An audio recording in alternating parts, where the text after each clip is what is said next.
ಪ್ರೀತಿಯ ವಿದ್ಯಾರ್ಥಿನಿಯರಿಗೆ 10ನೇ ತರಗತಿ ಸಮಾಜ ವಿಜ್ಞಾನ ಪಾಠ ವಿಭಾಗಕ್ಕೆ ಸ್ವಾಗತವನ್ನ ಕೋರ್ತಾ ಇದ್ದೀನಿ. ಹಾಗೂ ನಾನು ಶ್ರೀ ಬಿ.ಜಿ. ಮಂಜುನಾಥ್, ಸಹಶಿಕ್ಷಕನಾಗಿ ತೆಲುಗು ಬಾಳಸಿದ್ಧ ಪ್ರೌಢಶಾಲೆಯಲ್ಲಿ ಕೆಲಸವನ್ನು ನಿರ್ವಹಿಸ್ತಾ ಇದ್ದೀನಿ, ಸಮಾಜ ವಿಜ್ಞಾನ ಶಿಕ್ಷಕನಾಗಿ. ವಿದ್ಯಾರ್ಥಿಗಳೇ, ನೀವು ಈ ಇತಿಹಾಸ ವಿಭಾಗದ ಮೊದಲ 2 ಪಾಠಗಳನ್ನು ಈಗಾಗಲೇ ನೋಡಿದಿರಿ. ಅದಕ್ಕೆ ಸಂಬಂಧಪಟ್ಟಂತೆ ಹಾಗೂ ಈ ಒಂದು ಇತಿಹಾಸ ವಿಭಾಗದ 3ನೇ ಪಾಠಕ್ಕೆ ಸಂಬಂಧಿಸಿದಂತೆ ಕೆಲವು ಪ್ರಶ್ನೆಗಳನ್ನ ನಾನು ನಿಮಗೆ ಕೇಳ್ತೀನಿ. ಆ ಪ್ರಶ್ನೆಗಳಿಗೆ ಉತ್ತರಗಳನ್ನ ತಾವು ನೀಡಬೇಕಾಗುತ್ತೆ. ಸರಿ ವಿದ್ಯಾರ್ಥಿಗಳೇ, ಈಗ ಭಾರತಕ್ಕೆ ಆಧುನಿಕ ಯುಗದಲ್ಲಿ ವ್ಯಾಪಾರಕ್ಕಾಗಿ ಬಂದಂತಹ ಯುರೋಪಿಯನ್ನರನ್ನ ಕ್ರಮಬದ್ಧವಾಗಿ ಹೆಸರಿಸಿ. ಭಾರತಕ್ಕೆ ವ್ಯಾಪಾರಕ್ಕಾಗಿ ಬಂದ ಯುರೋಪಿಯನ್ನರು ಜಲಮಾರ್ಗದ ಮೂಲಕ ಯಾರ್ಯಾರು? ಮೊದಲನೇದಾಗಿ ಪೋರ್ಚುಗೀಸರು, ಎರಡನೇದಾಗಿ ಡಚ್ಚರು, ಮೂರನೇದಾಗಿ ಇಂಗ್ಲಿಷರು, ಕೊನೆಯದಾಗಿ ಫ್ರೆಂಚರು.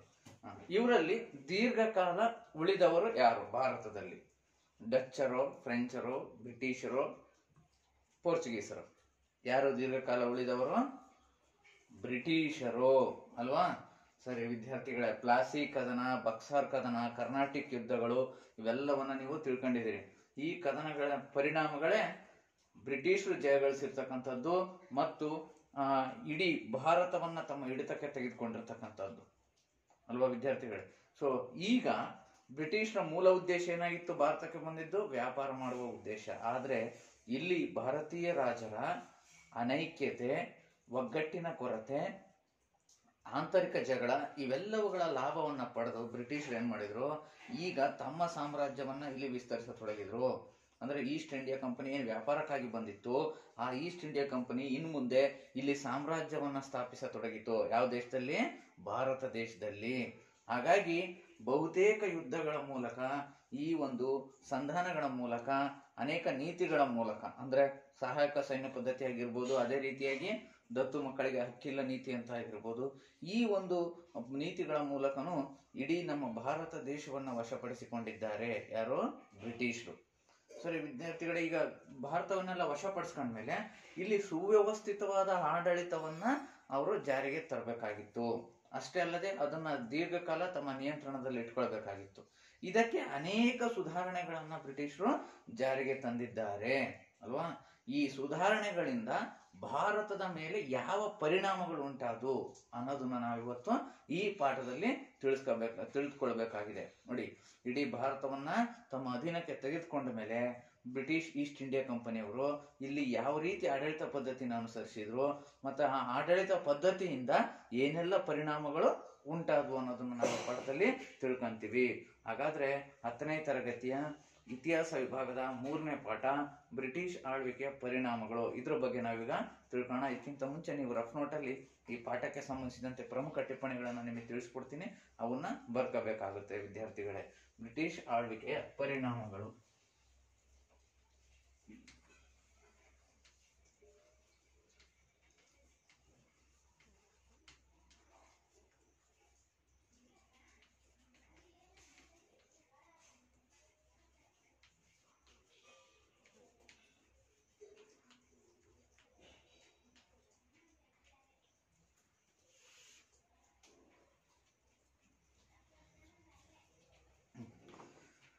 ವಿದ್ಯಾರ್ಥಿಗಳೇ, ಈಗ ಬ್ರಿಟಿಷ್ ಈಸ್ಟ್ ಇಂಡಿಯಾ ಕಂಪನಿ ಮೊದಲು ಶಾಂತಿಯುತವಾದ ಆಡಳಿತವನ್ನ ಜಾರಿಗೆ ತರಬೇಕಾಗಿತ್ತು, ಮತ್ತೆ ಕಾನೂನು ಸುವ್ಯವಸ್ಥೆಯನ್ನ ಕಾಪಾಡಬೇಕಾಗಿತ್ತು. ಇದಕ್ಕೆ ಏನೇನು ಕ್ರಮಗಳನ್ನ ಜಾರಿಗೆ ತಂತು? ನೋಡಿ, ಇಡೀ ಭಾರತದಾದ್ಯಂತ ಏಕರೂಪ ಆಡಳಿತ ವ್ಯವಸ್ಥೆ ಇರುವ ಹಾಗೆ ಅವರು ನೋಡ್ಕೊಂಡ್ರು. ಯಾರು? ಬ್ರಿಟಿಷರು. ಇದಕ್ಕೆ ಸಂಬಂಧಪಟ್ಟಂತೆ ಪೊಲೀಸ್ ವ್ಯವಸ್ಥೆ, ನಾಗರಿಕ ವ್ಯವಸ್ಥೆ, ಅದೇ ರೀತಿ ಭೂಕಂದಾಯ ಪದ್ಧತಿಗಳು, ಶಿಕ್ಷಣ ಸುಧಾರಣೆಗಳು ಅಲ್ವಾ, ಅದೇ ರೀತಿ ಸಂವಿಧಾನಿಕ ಕ್ರಮಗಳು ಇವೆಲ್ಲವನ್ನ ಜಾರಿಗೆ ತರ್ತಾರೆ.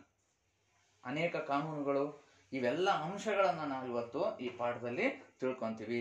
ನೋಡಿ, ಶಿಕ್ಷಣ ಪದ್ಧತಿಯಲ್ಲಿ ಏನ್ ಬದಲಾವಣೆ ಜಾರಿಗೆ ತಂದಿದ್ದಾರೆ, ಆಡಳಿತ ವ್ಯವಸ್ಥೆಯಲ್ಲಿ ಏನ್ ಜಾರಿಗೆ ಬದಲಾವಣೆಗಳನ್ನ ಜಾರಿಗೆ ತಂದಿದ್ದಾರೆ, ಕಂದಾಯ ಪದ್ಧತಿಯಲ್ಲಿ ಏನು ಬದಲಾವಣೆಗಳನ್ನ ಜಾರಿಗೆ ತಂದಿದ್ದಾರೆ, ಅದೇ ರೀತಿ ಕಾನೂನ ಸಂವಿಧಾನಾತ್ಮಕವಾಗಿ ಏನು ಹೊಸ ಹೊಸ ಕಾನೂನುಗಳನ್ನ ಜಾರಿಗೆ ತಂದಿದ್ದಾರೆ, ಅವುಗಳಲ್ಲಿ ಏನ್ ಬದಲಾವಣೆಗಳನ್ನ ಜಾರಿಗೆ ತಂದಿದ್ದಾರೆ, ಇವೆಲ್ಲವುಗಳಿಂದ ಭಾರತದ ಮೇಲೆ ಏನ್ ಪರಿಣಾಮ ಉಂಟಾಯಿತು, ಇಷ್ಟು ಅಂಶಗಳನ್ನ ನಾವು ಈ ಪಾಠದಲ್ಲಿ ತಿಳ್ಕೊಂತೀವಿ.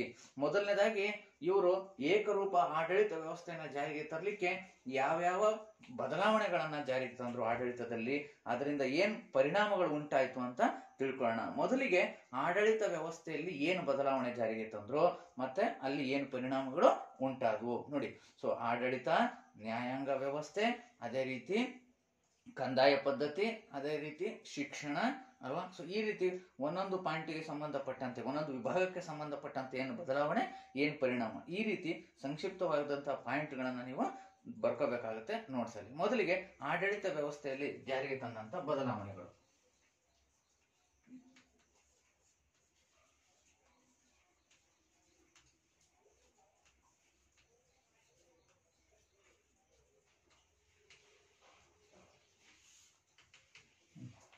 ಆಡಳಿತ ವ್ಯವಸ್ಥೆ ಅಂತ ಬಂದಾಗ ನ್ಯಾಯಾಂಗ ವ್ಯವಸ್ಥೆ, ಅದೇ ರೀತಿಯಾಗಿ ಪೊಲೀಸ್ ವ್ಯವಸ್ಥೆ, ಅದೇ ರೀತಿ ಆಡಳಿತ ನಡೆಸಲಿಕ್ಕೆ ಅಧಿಕಾರಿಗಳ ನೇಮಕ ವ್ಯವಸ್ಥೆ, ಇಷ್ಟೆಲ್ಲ ಮಾಡ್ತಾ ಇದ್ರು ನೋಡಿ ವಿದ್ಯಾರ್ಥಿಗಳ. ಈಸ್ಟ್ ಇಂಡಿಯಾ ಕಂಪನಿಯ ನೌಕರರು ಆ ಈಸ್ಟ್ ಇಂಡಿಯಾ ಕಂಪನಿ ಏನು ನೇಮಿಸ್ಕೊಳ್ತಾ ಇತ್ತು ವ್ಯಾಪಾರದ ಉದ್ದೇಶಕ್ಕಾಗಿ, ಅವರೇ ಮುಂದೆ ಏನ್ ಮಾಡಿದ್ರು, ಈ ವಸಾಹತುಗಳ ಪ್ರದೇಶಗಳ ಆಡಳಿತವನ್ನು ನಿರ್ವಹಿಸತೊಡಗಿದ್ರು. ಹಾಗಾಗಿ ಆ ನೌಕರರು ಭ್ರಷ್ಟರಾದ್ರು ಕಾಲಾನಂತರದಲ್ಲಿ ತಮ್ಮ ವೈಯಕ್ತಿಕ ವ್ಯಾಪಾರವನ್ನ ಮಾಡುವುದರ ಜೊತೆಗೆ. ಹಾಗಾಗಿ ರೆಗ್ಯುಲೇಟಿಂಗ್ ಶಾಸನ ಜಾರಿಗೆ ಬಂತು. ರೆಗ್ಯುಲೇಟಿಂಗ್ ಹೆಸರೇ ಹೇಳುತ್ತೆ, ನಿಯಂತ್ರಿಸುವ ಸಾಧನ ಅಲ್ವಾ. ಸೊ ಆ ಅಧಿಕಾರಿಗಳ ವರ್ತನೆಯನ್ನ ನಿಯಂತ್ರಿಸ್ತಕ್ಕಂಥ ಸಾಧನ. ಸೊ ಹೀಗೆ ಅನೇಕ ಬದಲಾವಣೆಗಳನ್ನ ಜಾರಿಗೆ ತಂದಾಗ ಇಲ್ಲಿ ಲಾರ್ಡ್ ಕಾರನ್ ವಾಲಿಸ್ ಎಂಬತಕ್ಕಂತಹ ಗವರ್ನರ್ ಜನರಲ್ ಏನು ಭಾರತಕ್ಕೆ ಬರ್ತಾರೆ ಈಸ್ಟ್ ಇಂಡಿಯಾ ಕಂಪನಿಯ ಪರವಾಗಿ ಆಡಳಿತವನ್ನು ನೋಡ್ಕೊಳ್ಲಿಕ್ಕೆ, ಭಾರತೀಯ ಪ್ರದೇಶಗಳ ಆಡಳಿತವನ್ನು ನೋಡ್ಕೊಳ್ಲಿಕ್ಕೆ, ಯಾರು, ಲಾರ್ಡ್ ಕಾರನ್ ವಾಲಿಸ್. ಅವರು ಭಾರತದಲ್ಲಿ ನಾಗರಿಕ ಸೇವಾ ವ್ಯವಸ್ಥೆಯನ್ನ ಮೊಟ್ಟ ಮೊದಲ ಬಾರಿಗೆ ಜಾರಿಗೆ ತರ್ತಾರೆ. ಯಾರು, ಲಾರ್ಡ್ ಕಾರನ್ ವಾಲಿಸ್. ಆ ಪಾಯಿಂಟ್ ಅನ್ನು ಬರ್ಕೊಡ್ರಿ. ಸೊ ಆಡಳಿತದಲ್ಲಿ ಮೊದಲು ತಂದಂತ ಬದಲಾವಣೆ ನಾಗರಿಕ ಸೇವಾ ವ್ಯವಸ್ಥೆಯನ್ನ ಜಾರಿಗೆ ತಂದಿದ್ದು. ಆ ಕೀರ್ತಿ ಯಾವ ಬ್ರಿಟಿಷ್ ಅಧಿಕಾರಿಗೆ ಸಲ್ಲುತ್ತೆ, ಲಾರ್ಡ್ ಕಾರನ್ ವಾಲಿಸ್.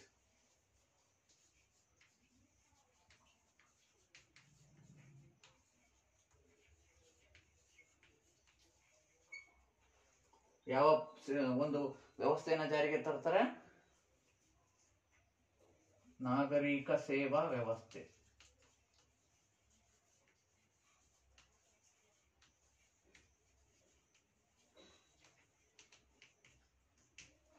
ಈ ಒಂದು ವ್ಯವಸ್ಥೆಯನ್ನ ಜಾರಿಗೆ ತರ್ತಾರೆ, ನಾಗರಿಕ ಸೇವಾ ವ್ಯವಸ್ಥೆ ಅಂತ.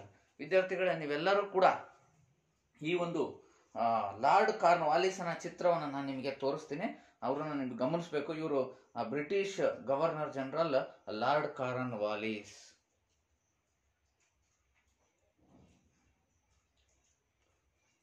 ಗಮನಿಸ್ತಾ ಇದ್ದೀರಲ್ಲ, ಇವರು lord ಕಾರನ್ Wallis, British governor general.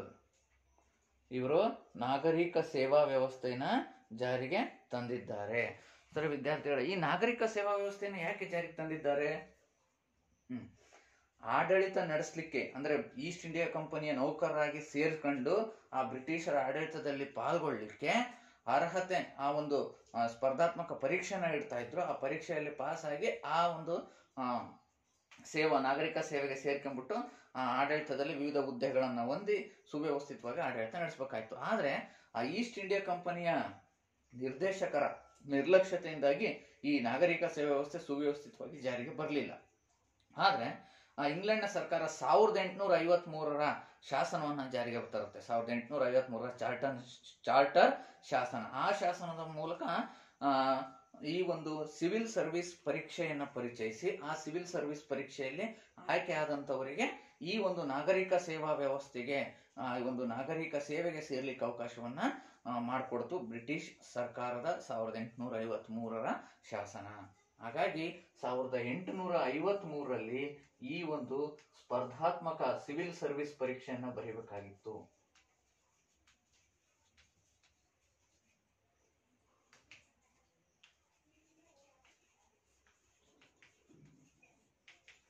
Civil service ಪರೀಕ್ಷೆಯನ್ನ ಬರೆದು ಅದರಲ್ಲಿ ಉತ್ತೀರ್ಣರಾದವರಿಗೆ ಆಡಳಿತದಲ್ಲಿ ಉನ್ನತ ಹುದ್ದೆಗಳನ್ನು ಕೊಡ್ತಾ ಇದ್ರು. ಇದೇ ಪದ್ಧತಿನ ನಾವಿವತ್ತು ಸ್ವತಂತ್ರ ಆದ್ಮೇಲೆ ಭಾರತದಲ್ಲಿ ಅಳವಡಿಸಿದ್ವಿ. ಈಗ ಉದಾಹರಣೆಗೆ ಭಾರತೀಯ ನಾಗರಿಕ ಆಡಳಿತ ಸೇವೆ IAS ಎಕ್ಸಾಮ್ ಆಗಿರ್ಬೋದು, KS ಎಕ್ಸಾಮ್ ಆಗಿರ್ಬೋದು, ಅದಕ್ಕೆ ಆಯ್ಕೆ ಆಗ್ತಕ್ಕಂಥವ್ರೆಲ್ಲ ಈ ಸ್ಪರ್ಧಾತ್ಮಕ ಪರೀಕ್ಷೆಯನ್ನು ಬರೆದು ಉತ್ತೀರ್ಣರಾಗಿರ್ಬೇಕು. ಹಾಗೆ ಬ್ರಿಟಿಷರು ಈ ನಾಗರಿಕ ಸೇವಾ ವ್ಯವಸ್ಥೆಗೆ ಸೇರ್ಕೋಬೇಕಪ್ಪ ಅಂತಂದ್ರೆ, ಅಂದ್ರೆ ಅವ್ರ ಆಡಳಿತದಲ್ಲಿ ಕೆಲಸವನ್ನು ನಿರ್ವಹಿಸಬೇಕು ಅಂದ್ರೆ ಈ ನಾಗರಿಕ ಸೇವಾ ವ್ಯವಸ್ಥೆಗೆ ಸೇರ್ಕೋಬೇಕು ಅಂತಂದ್ರೆ ಸಿವಿಲ್ ಸರ್ವಿಸ್ ಪರೀಕ್ಷೆಯನ್ನ ಪಾಸ್ ಆಗ್ಬೇಕಾಗಿತ್ತು.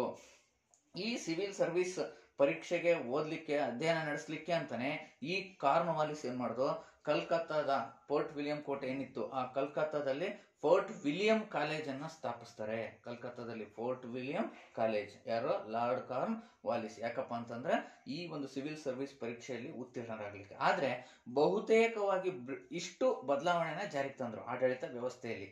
ಆಡಳಿತ ನಡೆಸಲಿಕ್ಕೆ ಅಧಿಕಾರಿಗಳನ್ನ ನೇಮಿಸ್ಕೋಬೇಕಾಯ್ತಲ್ಲ, ಅದಕ್ಕೆ ನಾಗರಿಕ ಸೇವಾ ವ್ಯವಸ್ಥೆ ಜಾರಿಗೆ ತಂದ್ರು, ಸಿವಿಲ್ ಸರ್ವಿಸ್ ಪರೀಕ್ಷೆಯನ್ನ ಜಾರಿಗೆ ತಂದ್ರು. ಸೊ ಇದರಿಂದ ಏನ್ ಪರಿಣಾಮ ಆಯ್ತು, ಇದನ್ನ ನಾವೀಗ ಮುಖ್ಯವಾಗಿ ಗಮನಿಸಬೇಕು. ಈ ನಾಗರಿಕ ಸೇವಾ ವ್ಯವಸ್ಥೆ ಪರಿಣಾಮ ಏನು, ಈ ಪಾಯಿಂಟ್ ಅನ್ನ ನೀವು ಬರ್ಕೋಬೇಕು.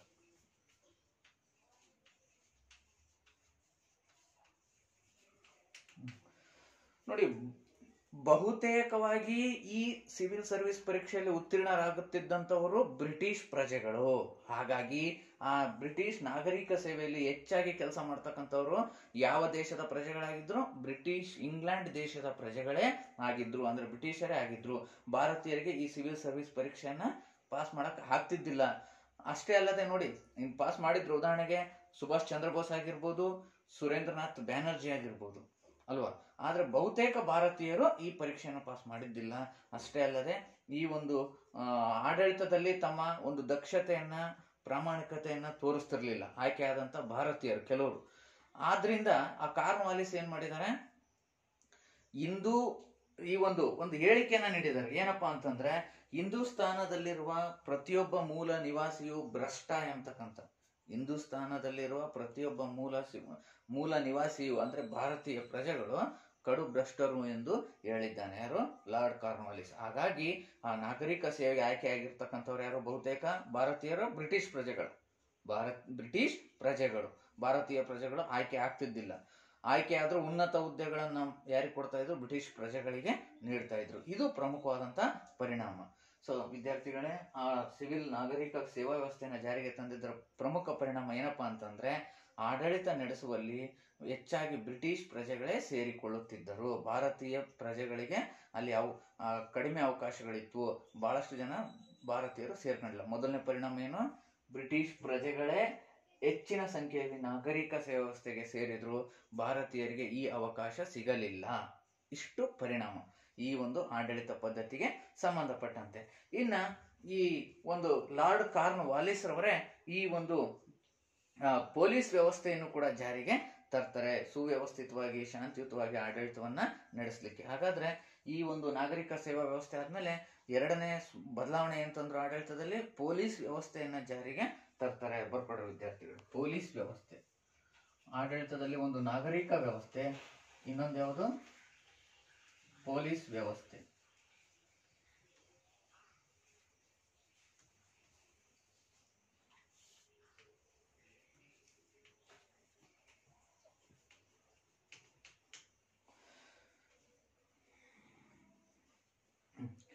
ಈ ಲಾರ್ಡ್ ಕಾರ್ನ್ ವಾಲಿಸ್ನು ಆಡಳಿತದಲ್ಲಿ ಶಾಂತಿ ಸುವ್ಯವಸ್ಥೆಯನ್ನ ಜಾರಿಗೆ ತರಲಿಕ್ಕೆ ಈ ನಾಗರಿಕ ಸೇವಾ ವ್ಯವಸ್ಥೆಯ ಜೊತೆಗೆ ಪೊಲೀಸ್ ಇಲಾಖೆಯನ್ನ ಜಾರಿಗೆ ತರ್ತಾನೆ, ಹೊಸದಾಗಿ ಸ್ಥಾಪಿಸ್ತಾನೆ ಭಾರತದಲ್ಲಿ. ಹಾಗಾದ್ರೆ ಭಾರತದಲ್ಲಿ ಪೊಲೀಸ್ ವಿಭಾಗವನ್ನ ಸ್ಥಾಪಿಸಿದವನು ಯಾರು ಅಂದ್ರೆ ಲಾರ್ಡ್ ಕಾರ್ನ್ ವಾಲಿಸ್. ಆಗ್ಲೇ ಏನು ನೀವು ನಕಾಶೆಯಲ್ಲಿ ಗುರುತಿಸಿದಿರಿ, ಅವರು ಲಾರ್ಡ್ ಕಾರ್ನ್ ವಾಲಿಸ್. ಸೊ ಇವರು ಪೊಲೀಸ್ ವಿಭಾಗವನ್ನ ತೆರೆದು ಆ ಪೊಲೀಸ್ ವಿಭಾಗಕ್ಕೆ ಅತ್ಯುನ್ನತ ಅಧಿಕಾರಿಯನ್ನ ನೇಮಿಸ್ತಾರೆ, ಸೂಪರಿಂಟೆಂಡೆಂಟ್ ಆಫ್ ಪೊಲೀಸ್, SP ಎಂಬತಕ್ಕಂಥ ಸೂಪರಿಂಟೆಂಡೆಂಟ್ ಆಫ್ ಪೊಲೀಸ್ ಎಂಬತಕ್ಕಂಥ ಅಧಿಕಾರಿಯನ್ನ ನೇಮಿಸಿ ಅವ್ರ ಕೆಳಗೆ ಈ ಒಂದು ಪೊಲೀಸ್ ವಿಭಾಗವನ್ನ ವಿವಿಧ ಹಂತಗಳಾಗಿ ವಿಭಜನೆಯನ್ನ ಮಾಡಿದ್ರು. ನೋಡಿ, ಸೊ ಏನಂತ ಮಾಡ್ತಾರೆ, ಇಡೀ ಜಿಲ್ಲೆಗಳನ್ನ ಠಾಣೆಗಳನ್ನಾಗಿ ವಿಂಗಡಿಸ್ತಾರೆ. ವಿಂಗಡಿಸಿದ್ರು ಯಾರು? Lord corn Wallis. ಇಡೀ ಜಿಲ್ಲೆಗಳನ್ನ ಏನಾಗಿ? ಠಾಣೆಗಳಾಗಿ. ಈ ಠಾಣೆಗಳನ್ನ ನೋಡ್ಕೊಳ್ಲಿಕ್ಕೆ ಕೊತ್ವಾಲರು ಎಂಬ ಅಧಿಕಾರಿಗಳು, ಯಾರು? ಕೊತ್ವಾಲ್ ಎಂಬತಕ್ಕಂತಹ ಅಧಿಕಾರಿಗಳನ್ನ ನೇಮಿಸಿದ್ರು. ನೆಕ್ಸ್ಟ್ ಆ ಜಿಲ್ಲೆಗಳ ಕೆಳಮಟ್ಟದಲ್ಲಿ ಅಂದ್ರೆ ಆ ಹಳ್ಳಿಗಳಲ್ಲಿ ಕಾನೂನು ಶಾಂತಿ ಸುವ್ಯವಸ್ಥೆ ಪರಿಪಾಲನೆಗಾಗಿ ಚೌಕಿದಾರರು ಎಂಬ ಅಧಿಕಾರಿಗಳನ್ನ ನೇಮಿಸಿದರು. ಯಾರು? ಚೌಕಿದಾರರು. ಅವರು ಹಳ್ಳಿಗಳ ಮಟ್ಟದಲ್ಲಿ ಶಾಂತಿ ಸುವ್ಯವಸ್ಥೆಯನ್ನು ಕಾಪಾಡಬೇಕಾಯಿತು. ಒಟ್ಟಾರೆಯಾಗಿ ಇಡೀ ಜಿಲ್ಲೆಗಳನ್ನ ಏನಂತ ಮಾಡಿದ್ರು, ಆವತ್ತು ಏನು ಬ್ರಿಟಿಷ್ ರಾಜ್ಯ ಇತ್ತು ಭಾರತದಲ್ಲಿ, ಆ ಒಂದು ರಾಜ್ಯವನ್ನ ಠಾಣೆಗಳಾಗಿ, ಅಂದ್ರೆ ಜಿಲ್ಲೆಗಳನ್ನ ಠಾಣೆಗಳಾಗಿ ವಿಂಗಡಿಸಿ ಅಲ್ಲಿ ಶಾಂತಿ ಸುವ್ಯವಸ್ಥೆ, ಕಳ್ಳತನ, ದರೋಡೆ, ಸುಲುಗೆ ಇವುಗಳನ್ನ ನಿಯಂತ್ರಣ ಮಾಡಬೇಕಾಗಿತ್ತು. ಯಾರು? ಕೋತ್ವಾಲ ಎಂಬತಕ್ಕಂಥ ಅಧಿಕಾರಿಗಳು. ನೋಡಿ, ಈ ಪೊಲೀಸ್ ವಿಭಾಗಕ್ಕೂ ಹೆಚ್ಚಿನ ಬೆಂಬಲ ಸಿಗ್ಲಿಲ್ಲ ಈಸ್ಟ್ ಇಂಡಿಯಾ ಕಂಪನಿಯಿಂದ. ಆದ್ರೆ ತದನಂತರದಲ್ಲಿ ಒಂದು ಕಾನೂನನ್ನ ಜಾರಿಗೆ ತರ್ತಾರೆ, ಪೊಲೀಸ್ ಕಾಯ್ದೆ ಅಂತ ಜಾರಿಗೆ ತಂದ್ರು. ಯಾಕಪ್ಪ ಅಂತಂದ್ರೆ ಬಂಗಾಳದಲ್ಲಿ ಬರಗಾಲ ಮುಂತಾದ ಪರಿಸ್ಥಿತಿಗಳು ಎದುರಾಗ್ತವೆ. ಹಾಗಾಗಿ ಈ ಪೊಲೀಸ್ ವಿಭಾಗವು ಸುವ್ಯವಸ್ಥಿತವಾಗಿ ಕಾರ್ಯವನ್ನ ನಿರ್ವಹಿಸಲಿಲ್ಲ. ನೋಡಿ, ಇವ್ರನ್ನ ಮ್ಯಾಜಿಸ್ಟ್ರೇಟ್ ಅಂದ್ರೆ ನ್ಯಾಯಾಧೀಶರ ಅಧೀನಕ್ಕೆ ಒಳಪಡಿಸ್ತಾರೆ. ಯಾವುದನ್ನ? ಪೊಲೀಸ್ ವಿಭಾಗವನ್ನ. ಆದ್ರೆ ನಂತರದ ದಿನಗಳಲ್ಲಿ ಶಾಂತಿ ಸುವ್ಯವಸ್ಥೆ ಕಾಪಾಡುವಲ್ಲಿ ಪೊಲೀಸ್ ಇಲಾಖೆಯ ಮಹತ್ವವನ್ನು ಮನಗಂಡು ಬ್ರಿಟಿಷ್ ಸರ್ಕಾರ ಏನ್ ಮಾಡುತ್ತೆ, ಒಂದು ಪೊಲೀಸ್ ಕಾಯ್ದೆಯನ್ನ ಜಾರಿಗೆ ತಂತು. ವಿದ್ಯಾರ್ಥಿಗಳೇ, ಆ ಪೊಲೀಸ್ ಕಾಯ್ದೆಯನ್ನ ನೀವು ಬರ್ಕೋಬೇಕಾಗುತ್ತೆ. 1861ರಲ್ಲಿ, ಕ್ರಿಸ್ತ ಶಕ 1861ರಲ್ಲಿ ಯಾವ ಕಾನೂನು? ಪೊಲೀಸ್ ಕಾನೂನು, ಪೊಲೀಸ್ ಕಾಯ್ದೆ. ಈ ಪೊಲೀಸ್ ಕಾಯ್ದೆ ಅನ್ವಯ ಮತ್ತೆ ಈ ಒಂದು ಪೊಲೀಸ್ ವ್ಯವಸ್ಥೆಯನ್ನ ಪುನರ್ ವಿಂಗಡಣೆ ಮಾಡಲಾಯಿತು. ಇನ್ಸ್ಪೆಕ್ಟರ್, ಸೊ ಅದೇ ರೀತಿಯಾಗಿ ಇನ್ನು ಸುಬೇದಾರ್, ಹೀಗೆ ಅನೇಕ ಹಂತಗಳಾಗಿ ವಿಂಗಡಣೆ ಮಾಡಲಾಗಿತ್ತು. ವಿದ್ಯಾರ್ಥಿಗಳೇ ನೋಡಿ, ಈ ಪೊಲೀಸ್ ವಿಭಾಗಕ್ಕೂ ಕೂಡ ನೇಮಕವನ್ನ ಮಾಡಬೇಕಾದ್ರೆ ಈ ಒಂದು ಸ್ಪರ್ಧಾತ್ಮಕ ಪರೀಕ್ಷೆಯಲ್ಲಿ ಉತ್ತೀರ್ಣರಾಗಬೇಕಾಗಿತ್ತು. ಆ ಸ್ಪರ್ಧಾತ್ಮಕ ಪೊಲೀಸ್ ಕಮಿಷನ್ ಕಾಯ್ದೆ ಅನ್ವಯ ಏನು ಸ್ಪರ್ಧಾತ್ಮಕ ಪರೀಕ್ಷೆಯನ್ನು ನಡೆಸ್ತಾ ಇದ್ರು, ಆ ಒಂದು ಪರೀಕ್ಷೆಯಲ್ಲಿ ಇವರು ಪಾಸ್ ಆಗಬೇಕಾಗಿತ್ತು. ಆವಾಗ ಮಾತ್ರ ಪೊಲೀಸ್ ವಿಭಾಗದಲ್ಲಿ ವಿವಿಧ ಹಂತದ ಕೆಲಸಗಳೇನಿದ್ವು ಅವುಗಳನ್ನು ಪಡಿಬೋದಾಯಿತು. ಇಲ್ಲೂ ಕೂಡ ಬ್ರಿಟಿಷ್ ಪ್ರಜೆಗಳಿಗೂ ಭಾರತೀಯ ಪ್ರಜೆಗಳಿಗೂ ತಾರತಮ್ಯ ಆಯಿತು ಈ ಪೊಲೀಸ್ ವ್ಯವಸ್ಥೆಯನ್ನ ಜಾರಿಗೆ ತಂದಿದ್ರಿಂದ. ಯಾಕಪ್ಪ ಅಂತಂದ್ರೆ ಈ ಪೊಲೀಸ್ ಕಮಿಷನ್ ಕಾಯ್ದೆ ಅನ್ವಯ ಏನು ಪರೀಕ್ಷೆಗಳು ನಡೀತಾ ಇತ್ತು ಅವುಗಳಲ್ಲೂ ಕೂಡ ಬ್ರಿಟಿಷ್ ಪ್ರಜೆಗಳೇ ಉತ್ತೀರ್ಣರಾಗ್ತಾ ಇದ್ರು. ಯಾಕಂದ್ರೆ ಬ್ರಿಟಿಷ್ ಶಿಕ್ಷಣವೇ ಅಲ್ಲಿ ಅಳವಡಿಸಿದ್ರು ಆ ಒಂದು ಪರೀಕ್ಷೆಯಲ್ಲಿ. ಹಾಗಾಗಿ ಬ್ರಿಟಿಷ್ ಪ್ರಜೆಗಳೇ ಉತ್ತೀರ್ಣರಾಗಿ ಪೊಲೀಸ್ ವಿಭಾಗಕ್ಕೆ ಸೇರಿದ್ರು ಆ ವ್ಯವಸ್ಥೆಗೆ. ಆದ್ರೆ ಭಾರತೀಯ ಪ್ರಜೆಗಳು ಸೇರಲಿಲ್ಲ. ಕೊನೆಗೆ ಈ ಪೊಲೀಸ್ ವ್ಯವಸ್ಥೆಯಲ್ಲಿ ಇಷ್ಟೆಲ್ಲ ಬದಲಾವಣೆ ತೆಗೆದುಕೊಂಡಿದ್ರಿಂದ ಆದಂತ ಪರಿಣಾಮ ಏನು? ಪೊಲೀಸ್ ವಿಭಾಗದಲ್ಲಿ ಹೆಚ್ಚು ಸಂಖ್ಯೆಯಲ್ಲಿ ಕೆಲಸಕ್ಕೆ ಸೇರಿಕೊಂಡವರು ಭಾರತೀಯ ಪ್ರಜೆಗಳು, ಬ್ರಿಟಿಷ್ ಪ್ರಜೆಗಳು. ಯಾರು? ಬ್ರಿಟಿಷ್ ಪ್ರಜೆಗಳು. ಈ ಒಂದು ಪರಿಣಾಮನ ನೀವು ಬರ್ಕೋಬೇಕಾಗುತ್ತೆ. ಸೊ ಇಷ್ಟು ಈ ಒಂದು ಆಡಳಿತ ವ್ಯವಸ್ಥೆಯಲ್ಲಿ ಜಾರಿಗೆ ತಂದಂತ ಬದಲಾವಣೆಗಳು. ಇನ್ನು ಮೂರನೇದಾಗಿ ನ್ಯಾಯಾಂಗ ವ್ಯವಸ್ಥೆಯಲ್ಲಿ ಜಾರಿಗೆ ತಂದಂತ ಬದಲಾವಣೆಗಳು. ಮೂರನೇದು ಯಾವುದು? ಸಿ, ನ್ಯಾಯಾಂಗ ವ್ಯವಸ್ಥೆಯಲ್ಲಿ ತಂದಂತ ಬದಲಾವಣೆಗಳು.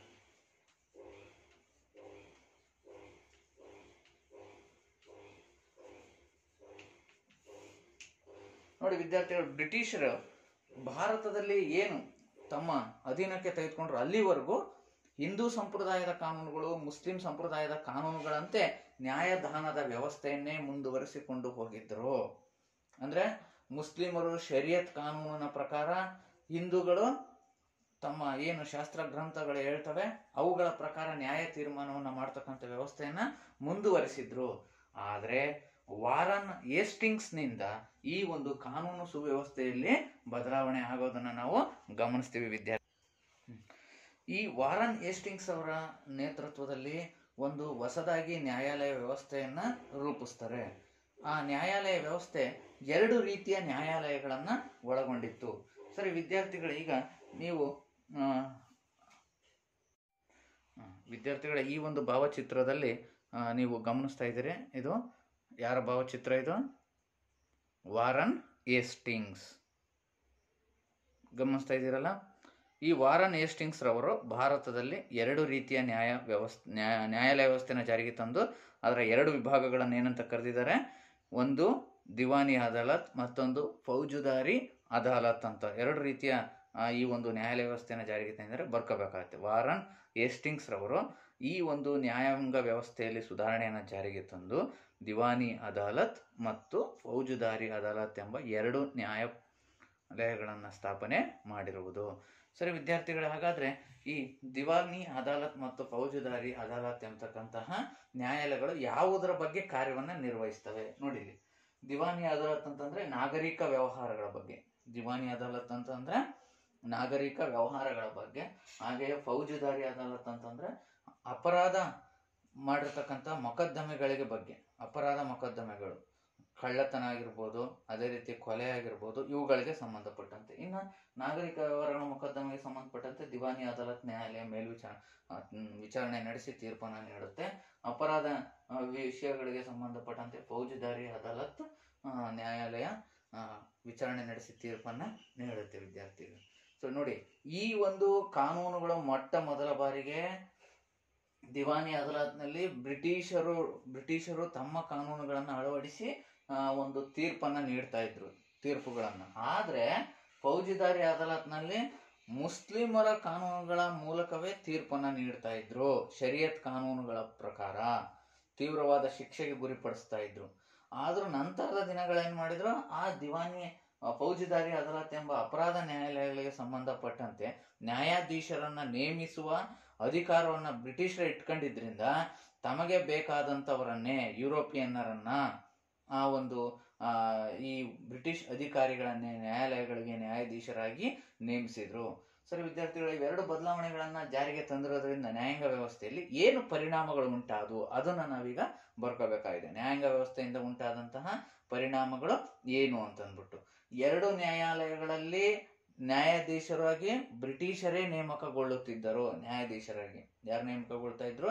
ಬ್ರಿಟಿಷರೇ ನೇಮಕಗೊಳ್ತಾ ಇದ್ರು. ಒಂದನೇ ಪರಿಣಾಮ. ಎರಡನೇ ಪರಿಣಾಮ, ಈ ನ್ಯಾಯದಾನದ ನೀಡಿಕೆಯಲ್ಲಿಯೂ ಕೂಡ ತಾರತಮ್ಯವನ್ನ ಮಾಡ್ತಾ ಇದ್ರು. ಬ್ರಿಟಿಷ್ ಪ್ರಜೆಗಳೇನಾದ್ರೂ ಈ ಒಂದು ಕಾನೂನುಗಳನ್ನ ಉಲ್ಲಂಘಿಸಿದ್ದೇ ಆದ್ರೆ ಅವರಿಗೆ ಕಡಿಮೆ ಪ್ರಮಾಣದ ಶಿಕ್ಷೆಯನ್ನ ನೀಡ್ತಾ ಇದ್ರು. ಯಾರಿಗೆ? ಬ್ರಿಟಿಷ್ ಪ್ರಜೆಗಳಿಗೆ. ಇನ್ನು ಭಾರತೀಯ ಪ್ರಜೆಗಳಿಗೆ ಅತಿ ಹೆಚ್ಚು ಕಠಿಣ ಶಿಕ್ಷೆಯನ್ನ ನೀಡ್ತಾ ಇದ್ರು ಈ ಒಂದು ಬ್ರಿಟಿಷ್ ಕಾನೂನುಗಳ ಮೂಲಕ.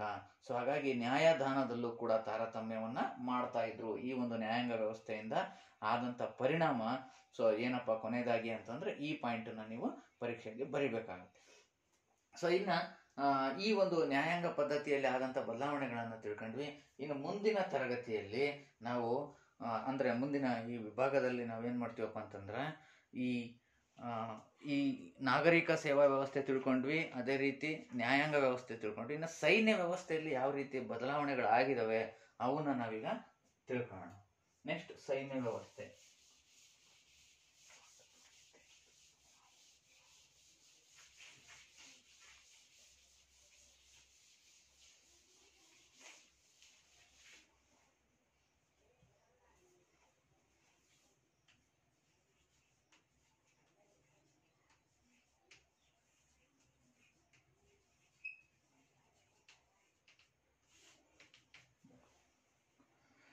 ಸೈನಿಕ ವ್ಯವಸ್ಥೆ ಅಂದ್ರೆ ಇಡೀ ಭಾರತದಲ್ಲಿ ಬ್ರಿಟಿಷ್ ಸೈನ್ಯ ಏನಿತ್ತು, ಆ ಬ್ರಿಟಿಷ್ ಸೈನ್ಯದಲ್ಲಿ ಹೆಚ್ಚು ಕೆಲಸ ನಿರ್ವಹಿಸ್ತಾ ಇದ್ದಂಥವರೇ ಭಾರತೀಯ ಪ್ರಜೆಗಳು. ಅವರನ್ನ ಸೈನಿಕರಾಗಿ ನೇಮಿಸ್ಕೊಂಡು ನಮ್ಮ ಭಾರತೀಯರ ಸಹಾಯದಿಂದಲೇ ಒಂದು ಬೃಹತ್ತಾದ ಸೈನ್ಯ ವ್ಯವಸ್ಥೆಯನ್ನ ಸಂಘಟಿಸಿದ್ರು. ಯಾರು? ಬ್ರಿಟಿಷರು. ಆದ್ರೆ ಆ ಸೈನ್ಯದಲ್ಲಿ ಉನ್ನತ ಹುದ್ದೆಗಳು ಮಾತ್ರ ದೊರೆತಿರಲಿಲ್ಲ. ಯಾರಿಗೆ? ಬ್ರಿಟಿಷ್ ಸೈನಿಕರಿಗೆ. ನೋಡಿ, ಸೈನ್ಯ ವ್ಯವಸ್ಥೆಯನ್ನು ಕೂಡ ವಿವಿಧ ವಿಭಾಗಗಳಾಗಿ ವಿಂಗಡಿಸಿದ್ರು. ಉನ್ನತ ಅಂತ, ಮಧ್ಯದ ಅಂತ, ಕೆಳ ಹಂತ ಅಂತ ಅಂದ್ಬಿಟ್ಟು ಶ್ರೇಣಿಗಳಾಗಿ ವಿಂಗಡಿಸಿದ್ರು. ಯಾವುದನ್ನ? ಸೈನ್ಯ ವ್ಯವಸ್ಥೆಯನ್ನ. ಸೈನ್ಯದಲ್ಲಿ ಅತ್ಯಂತ ಕೆಳ ದರ್ಜೆಯ ಮೇಲಧಿಕಾರಿ ಅಂದ್ರೆ ಯಾರು? ಸುಬೇದಾರ್ ಅಂತ ಒಂದು ಅಧಿಕಾರಿ ಹುದ್ದೆ. ಆ ಸ್ಥಾನವನ್ನ ಮಾತ್ರ ಭಾರತೀಯರಿಗೆ ನೀಡ್ತಾ ಇದ್ರು ಸೈನ್ಯದಲ್ಲಿ. ಅದೇ ಅವರು ಅತಿ ಹೆಚ್ಚು ವರ್ಷ ನಿರಂತರವಾಗಿ ಸೇವೆ ಸಲ್ಲಿಸಿದ ಮೇಲೆ ಸಿಗ್ತಕ್ಕಂಥ ಪ್ರಮೋಷನ್ ಅಂತಂದ್ರೆ ಯಾವ್ದಪ್ಪ? ಒಂದು ಉನ್ನತ ಸ್ಥಾನ ಅಂದ್ರೆ ಸುಬೇದಾರ್ ಸ್ಥಾನ. ಅದಕ್ಕಿಂತ ಮೇಲ್ಮಟ್ಟದ ಅಧಿಕಾರಿ ಹುದ್ದೆಗಳು ಇದ್ವು, ಅವೆಲ್ಲವೂ ಬ್ರಿಟಿಷ್ ಪ್ರಜೆಗಳಿಗೆ ಮೀಸಲಾಗಿದ್ವು ಸೈನಿಕ ವಿಭಾಗದಲ್ಲಿ. ಹಾಗಾಗಿ ಆ ಒಂದು ಸೈನ್ಯ ವಿಭಾಗದಲ್ಲೂ ಕೂಡ, ಸೈನ್ಯ ವ್ಯವಸ್ಥೆಯಲ್ಲೂ ಕೂಡ ತಾರತಮ್ಯವನ್ನ ಮಾಡ್ತಾ ಇದ್ರು ಭಾರತೀಯ ಸೈನಿಕರು ಮತ್ತು ಬ್ರಿಟಿಷ್ ಸೈನಿಕರ ನಡುವೆ. ಇದೇ ಮುಂದೆ ಈ ಭಾರತದಲ್ಲಿ ಮುಂದೆ 1857ರ ಸಿಪಾಯಿ ದಂಗೆ ಅಂತ ಉಂಟಾಗುತ್ತೆ.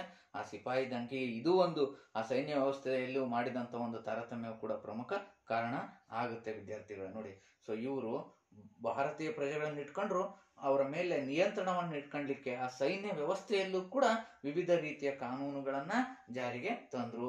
ಆದ್ರೆ ಈ ಒಂದು ಪಾಯಿಂಟ್ ಅಲ್ಲಿ ಈ ಸೈನ್ಯ ವ್ಯವಸ್ಥೆಯನ್ನು ಜಾರಿಗೆ ತಂದದ್ರಿಂದ ಉಂಟಾದಂತ ಪರಿಣಾಮ ಹೇಳ್ಬೇಕು ಅಂತಂದ್ರೆ, ಈ ಸೈನ್ಯ ವ್ಯವಸ್ಥೆಯಲ್ಲೂ ಕೂಡ ಉನ್ನತ ಸ್ಥಾನಗಳು ಭಾರತೀಯರಿಗೆ ದೊರೆಯಲಿಲ್ಲ. ಇದೊಂದು ಪಾಯಿಂಟ್ ಬರ್ಕೊಡ್ರಿ. ಸೈನ್ಯ ವ್ಯವಸ್ಥೆಯಲ್ಲಿ ಉನ್ನತ ಹುದ್ದೆಗಳು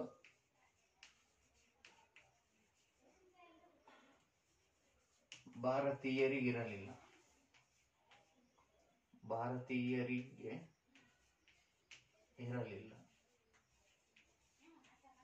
ಮೇಲ್ಮಟ್ಟದ ಸ್ಥಾನ ಅಂದ್ರೆ ಸುಬೇದಾರ್ ಸ್ಥಾನ.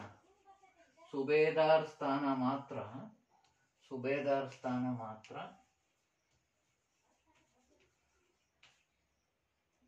ಸಿಗುತ್ತಿತ್ತು. ಯಾರಿಗೆ? ಭಾರತೀಯ ಪ್ರಜೆಗಳಿಗೆ. ಸೊ ಇಷ್ಟು ಪರಿಣಾಮಗಳು ಸೈನ್ಯ ವ್ಯವಸ್ಥೆಯನ್ನ ಅವರು ಸಂಘಟಿಸಿದ್ರಿಂದ ಸೊ ಇಷ್ಟು ಪರಿಣಾಮಗಳು ಉಂಟಾಗಿದ್ದಾವೆ ಭಾರತದಲ್ಲಿ. ಅಂದ್ರೆ ಈ ಸೈನ್ಯದ ಉನ್ನತ ಹುದ್ದೆಗಳು ಬ್ರಿಟಿಷ್ ಪ್ರಜೆಗಳಿಗೆ ನೀಡಿಕೆ ಆಗ್ತಾ ಇತ್ತು.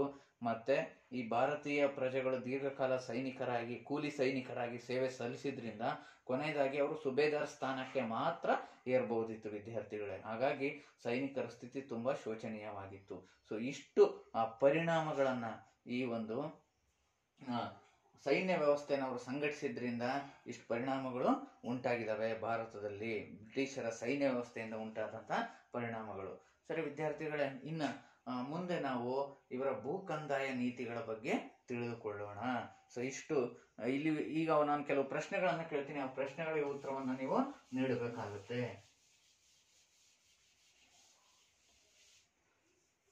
ನಾಗರಿಕ ಸೇವಾ ವ್ಯವಸ್ಥೆಯನ್ನು ಜಾರಿಗೆ ತಂದ ಬ್ರಿಟಿಷ್ ಅಧಿಕಾರಿ ಯಾರು? ನಾಗರಿಕ ಸೇವಾ ವ್ಯವಸ್ಥೆಯನ್ನು ಜಾರಿಗೆ ತಂದ ಬ್ರಿಟಿಷ್ ಅಧಿಕಾರಿ ಯಾರು? ಯಾರು? Lord ಕಾರನ್ Wallis. ಸರಿ.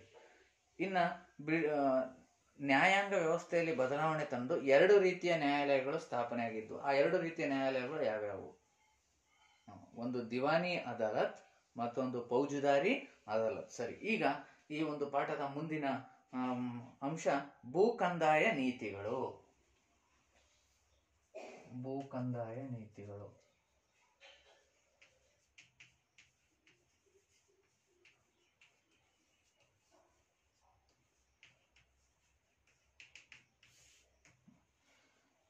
ಈ ಇಡೀ ಭಾರತವನ್ನ ತಮ್ಮ ಅಧೀನಕ್ಕೆ ತೆಗೆದುಕೊಂಡ ಮೇಲೆ ಬ್ರಿಟಿಷರು ಆದಾಯದ ಮೂಲ ಅಂತಂದ್ರೆ ಭೂಕಂದಾಯ ಮೂಲ, ರೈತರಿಂದ ಪಡಿತಕ್ಕಂತಹ ಆದಾಯ. ಸೊ ಈ ಭೂಕಂದಾಯ ವ್ಯವಸ್ಥೆಯನ್ನ ಸಮರ್ಪಕವಾಗಿ ನಿರ್ವಹಿಸಲಿಕ್ಕೆ 3 ರೀತಿಯ ಭೂಕಂದಾಯ ಪದ್ಧತಿಗಳನ್ನ ಬ್ರಿಟಿಷರು ಜಾರಿಗೆ ತರ್ತಾರೆ. ಆ 3 ರೀತಿಯ ಭೂಕಂದಾಯ ಪದ್ಧತಿಗಳು ಯಾವ್ಯಾವು ಮತ್ತು ಅವುಗಳ ನಿಬಂಧನೆಗಳೇನು, ಅವುಗಳಿಂದ ಉಂಟಾದ ಪರಿಣಾಮಗಳೇನು, ಅವುಗಳನ್ನ ನಾವೀಗ ತಿಳ್ಕೊಂತೀವಿ. ಆ 3 ರೀತಿಯ ಭೂಕಂದಾಯ ಪದ್ಧತಿಗಳು. ಒಂದನೇದು ಕಾಯಂ ಜಮೀನ್ದಾರಿ ಪದ್ಧತಿ.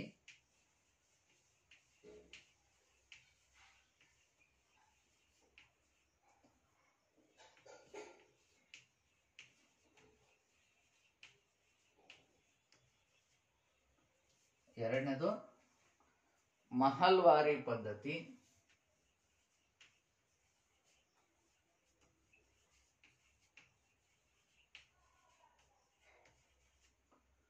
ಮೂರನೇದು ರೈತವಾರಿ ಪದ್ಧತಿ.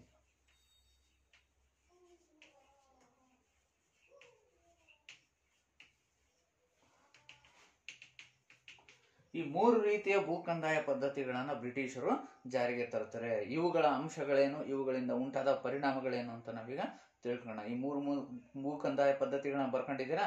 ಈಗ ಮೊದಲನೇ ಭೂಕಂದಾಯ ಪದ್ಧತಿ ಯಾವುದು? ಕಾಯಂ ಜಮೀನ್ದಾರಿ ಪದ್ಧತಿ. ಈ ಕಾಯಂ ಜಮೀನ್ದಾರಿ ಪದ್ಧತಿ ಎಂದರೇನು ಅದನ್ನ ನಾವೀಗ ತಿಳಿಸ್ಕೊಳ್ಳೋಣ. ಇದನ್ನ ಭಾರತದಲ್ಲಿ ಯಾವ ಬ್ರಿಟಿಷ್ ಅಧಿಕಾರಿ ಜಾರಿಗೆ ತಂದ್ರು ಅಂತ. ಭಾರತದಲ್ಲಿ British governor general lord Cornwallis, ಈಗಾಗಲೇ ನಾನೇನು ಭಾವಚಿತ್ರವನ್ನ ತೋರಿಸಿದ್ದೆ, ಆ ಲಾರ್ಡ್ ಕಾರ್ನ್ವಾಲಿಸ್ ರವರು ಈ ಒಂದು ಕಾಯಂ ಜಮೀನ್ದಾರಿ ಪದ್ಧತಿಯನ್ನ ಜಾರಿಗೆ ತಂದಿದ್ದಾರೆ. ಯಾರು? Lord Cornwallis.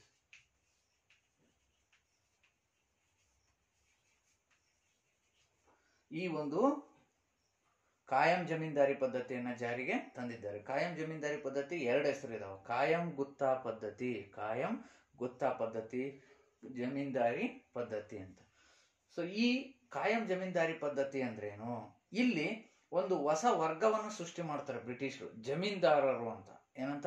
ಜಮೀನ್ದಾರರು ಅಂತ. ಆ ಜಮೀನ್ದಾರನ್ನೇ ಭೂ ಮಾಲೀಕರನ್ನಾಗಿ ನೇಮಿಸ್ತಾರೆ. ಅಂದ್ರೆ ರೈತರು ಏನ್ ವ್ಯವಸಾಯವನ್ನ ಮಾಡ್ತಾ ಇದ್ದಾರೆ, ಆ ಭೂಮಿಯಿಂದ ಆ ಒಂದು ಆದಾಯವನ್ನ ಅಂದ್ರೆ ಭೂ ಕಂದಾಯವನ್ನ ಯಾರಿಗೆ ಸಲ್ಲಿಸ್ಬೇಕು? ರೈತರು ಜಮೀನ್ದಾರಿಗೆ ಸಲ್ಲಿಸ್ಬೇಕು. ಜಮೀನ್ದಾರರು ಯಾರಿಗೆ ಸಲ್ಲಿಸ್ತಾರೆ ಆ ಭೂ ಕಂದಾಯವನ್ನ? ಬ್ರಿಟಿಷ್ಗೆ ಸಲ್ಲಿಸ್ತಾರೆ, ಅಂದ್ರೆ ಈಸ್ಟ್ ಇಂಡಿಯಾ ಕಂಪನಿಗೆ. ಆ ಈಸ್ಟ್ ಇಂಡಿಯಾ ಕಂಪನಿಯ ನೌಕರರು ಆ ಈಸ್ಟ್ ಇಂಡಿಯಾ ಕಂಪನಿ ಯಾರಿಗೆ ಸಲ್ಲಿಸುತ್ತೆ? ಬ್ರಿಟಿಷ್ ಸರ್ಕಾರಕ್ಕೆ ಸಲ್ಲಿಸುತ್ತೆ.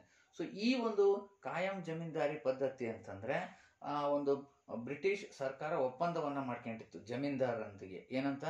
ನಿಗದಿತವಾದಂತ ಕಂದಾಯ ನಿಗದಿತ ದಿನದಂದು ನಮಗೆ ತಲುಪಬೇಕು ಅಂತ. ಹಾಗಾಗಿ ಈ ಒಂದು ಕಾಯಂ ಜಮೀನ್ದಾರಿ ಪದ್ಧತಿಯಲ್ಲಿ ಬ್ರಿಟಿಷರಿಗೆ ಏನ್ ಅನುಕೂಲ ಆಯ್ತಪ್ಪ ಅಂತಂದ್ರೆ, ಅವರಿಗೆ ಪ್ರತಿ ವರ್ಷವೂ ನಿಗದಿತ ಹಣ ಕಂದಾಯದ ರೂಪದಲ್ಲಿ ಸಲ್ಲಿಕೆ ಆಗ್ತಾ ಇತ್ತು. ಯಾರಿಗೆ? ಬ್ರಿಟಿಷರಿಗೆ. ಆದ್ರೆ ಇದರಿಂದ ಶೋಷಣೆಗೆ ಒಳಪಟ್ಟಂತವ್ರು ಯಾರು? ಭಾರತೀಯ ರೈತರು. ಆ ಮಧ್ಯದಲ್ಲಿತ್ತಲ್ಲ ವರ್ಗ, ಯಾವುದು? ಜಮೀನ್ದಾರಿ ವರ್ಗ. ಅದು ಶ್ರೀಮಂತ ವರ್ಗವಾಯಿತು ರೈತರನ್ನ ಶೋಷಣೆ ಮಾಡಿ.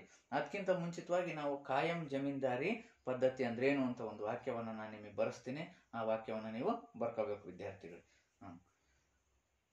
ಜಮೀನ್ದಾರರನ್ನು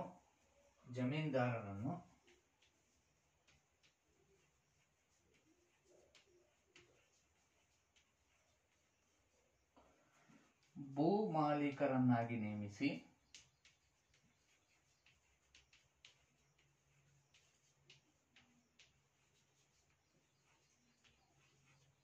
ಜಮೀನ್ದಾರನ್ನ ಭೂ ಮಾಲೀಕರನ್ನಾಗಿ ನೇಮಿಸಿ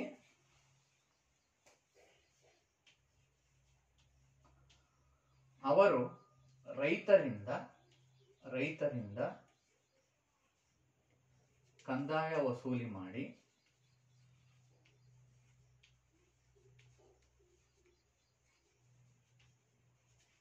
ಬ್ರಿಟಿಷ್ ಸರ್ಕಾರಕ್ಕೆ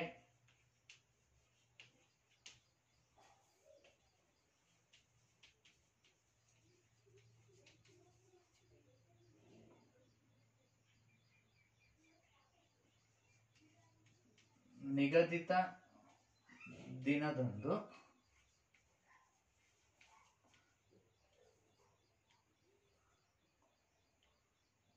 ಕಂದಾಯ ಸಲ್ಲಿಸುವುದು.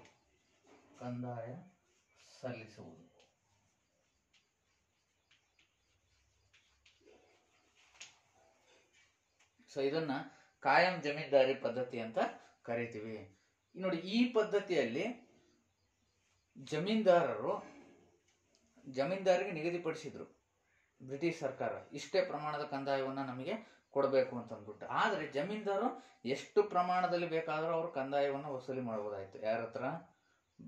ಭಾರತೀಯ ರೈತರ ಹತ್ತಿರ. ಹಾಗಾಗಿ ಭಾರತೀಯ ರೈತರ ಹತ್ತಿರ ಅತಿ ಹೆಚ್ಚು ಕಂದಾಯವನ್ನ ವಸೂಲಿ ಮಾಡಿ ಅದರಲ್ಲಿ ನಿಗದಿತ ಭಾಗವನ್ನ, ಸ್ವಲ್ಪ ಭಾಗವನ್ನ ಇಟ್ಕೊಂಡು ನಿಗದಿತ ಭಾಗವನ್ನ ಬ್ರಿಟಿಷ್ ಸರ್ಕಾರಕ್ಕೆ ಸಲ್ಲಿಸ್ತಾ ಇದ್ರು. ಯಾರು? ಜಮೀನ್ದಾರರು. ಹಾಗಾಗಿ ಜಮೀನ್ದಾರರು ಹೆಚ್ಚಾಗಿ ಭೂ ಮಾಲೀಕರಾಗಿ ಅವರು ಶ್ರೀಮಂತರಾದ್ರು ಈ ಒಂದು ಕಾಯಂ ಜಮೀನ್ದಾರಿ ಪದ್ಧತಿಯಲ್ಲಿ. ಈ ಕಾಯಂ ಜಮೀನ್ದಾರಿ ಪದ್ಧತಿಯನ್ನು ಎಲ್ಲೆಲ್ಲಿ ಜಾರಿಗೆ ತರ್ತಾರೆ ಬ್ರಿಟಿಷರು? ನೋಡಿ, ಬಂಗಾಳ, ಬಿಹಾರ, ಒರಿಸ್ಸಾ ಪ್ರಾಂತ್ಯಗಳಲ್ಲಿ ಅದನ್ನ ಜಾರಿಗೆ ತರ್ತಾರೆ. ಈ ಒಂದು ನಕಾಶೆಯಲ್ಲಿ ನಾವು ಅದನ್ನ ಗಮನಿಸೋಣ.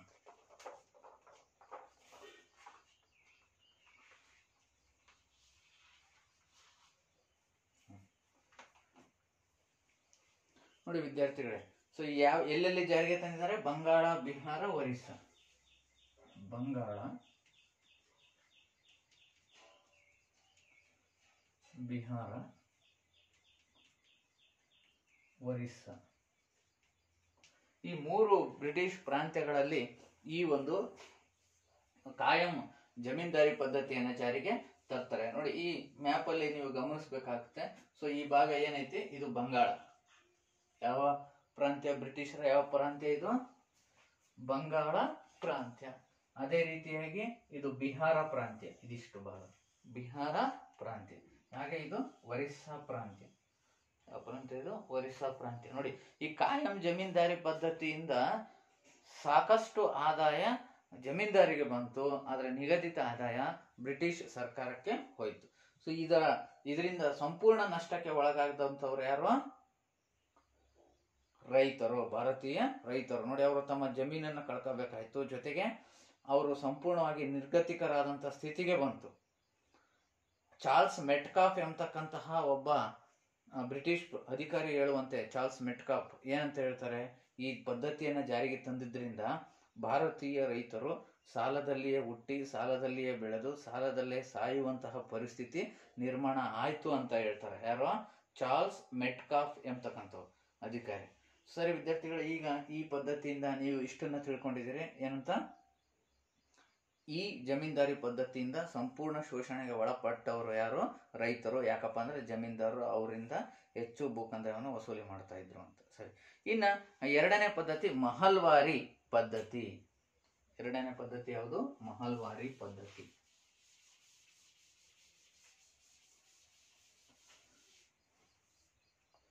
ಮಹಲ್ವಾರಿ ಪದ್ಧತಿ.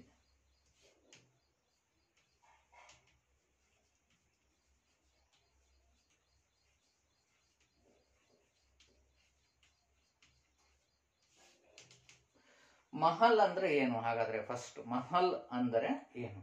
ಮಹಲ್ ಅಂದ್ರೆ ತಾಲೂಕು ಅಂತ. ಮಹಲ್ ಅಂದ್ರೇನು? ತಾಲೂಕು ಎಂದರ್ಥ. ಅವತ್ತೇ ಬ್ರಿಟಿಷರ ಕಾಲದಲ್ಲಿ ಈ ಮಹಲ್ದಾರರು ಅಂದ್ರೆ ತಾಲೂಕುದಾರರು, ಅತಿ ಹೆಚ್ಚು ಭೂಮಿಯನ್ನು ಹೊಂದಿದ ಹಿಡುವಳಿದಾರರು, ರೈತರು ಅಂತ. ಯಾರು? ಮಹಲ್ದಾರರು. ಈ ಮಹಲ್ವಾರಿ ಪದ್ಧತಿ ಅಂತಂದ್ರೆ ಈ ರೈತರು ಮತ್ತು ಬ್ರಿಟಿಷ್ ಈಸ್ಟ್ ಇಂಡಿಯಾ ಕಂಪನಿಯ ನಡುವೆ ಆದಂತ ಒಂದು ಒಪ್ಪಂದ, ಬ್ರಿಟಿಷ್ ಸರ್ಕಾರದ ನಡುವೆ ಆದಂತ ಒಪ್ಪಂದ. ಆ ನಿಗದಿಪಡಿಸಿದ ಭೂ ಕಂದಾಯವನ್ನ ಆ ರೈತರು ಏನ್ ಮಾಡ್ಬೇಕಾಗಿತ್ತು ಅಂದ್ರೆ ಮಹಲ್ದಾರರು ಸರ್ಕಾರಕ್ಕೆ ಸಲ್ಲಿಸಬೇಕಾಗಿತ್ತು. ಆದ್ರೆ ಇಲ್ಲೂ ಕೂಡ ಕಂದಾಯದ ಪ್ರಮಾಣ ಹೆಚ್ಚಾಗಿತ್ತು. ಇಲ್ಲಿ ಏನಾಗ್ತಿತ್ತು? ಏನು ಹಿಡುವಳಿದಾರರು ಇದ್ರು, ಅತಿ ವಿಸ್ತಾರವಾದ ಜಮೀನನ್ನ ಹೊಂದಿದಂತಹ ತಾಲೂಕ್ದಾರರು ಏನಿದ್ರು, ಅವರ ಜಮೀನಿಗೆ ಹೊಂದಿಕೊಂಡಂತೆ ಸಣ್ಣ ಪುಟ್ಟ ರೈತರು ಏನಿದ್ರು, ಆ ಜಮೀನ್ದಾರರು ಅಂದ್ರೆ ಆ ಒಂದು ತಾಲೂಕುದಾರರು ಏನ್ ಮಾಡ್ಬೇಕಾಗಿತ್ತು? ಮಹಲ್ದಾರರು ಆ ಸಣ್ಣ ಪುಟ್ಟ ರೈತರಿಂದ ಭೂ ಕಂದಾಯವನ್ನ ವಸೂಲಿ ಮಾಡಿ ತಮ್ಮ ಜಮೀನಿನ ಭೂ ಕಂದಾಯದ ಜೊತೆಗೆ ಎರಡನ್ನೂ ಒಟ್ಟುಗೂಡಿಸಿ ಬ್ರಿಟಿಷ್ ಸರ್ಕಾರಕ್ಕೆ ಸಲ್ಲಿಸ್ತಾ ಇದ್ರು. ಯಾವ ಪದ್ಧತಿಯಲ್ಲಿ? ಮಹಲ್ವಾರಿ ಪದ್ಧತಿಯಲ್ಲಿ. ಮಹಲ್ ಅಂತಂದ್ರೆ ಏನು ವಿದ್ಯಾರ್ಥಿಗಳೇ?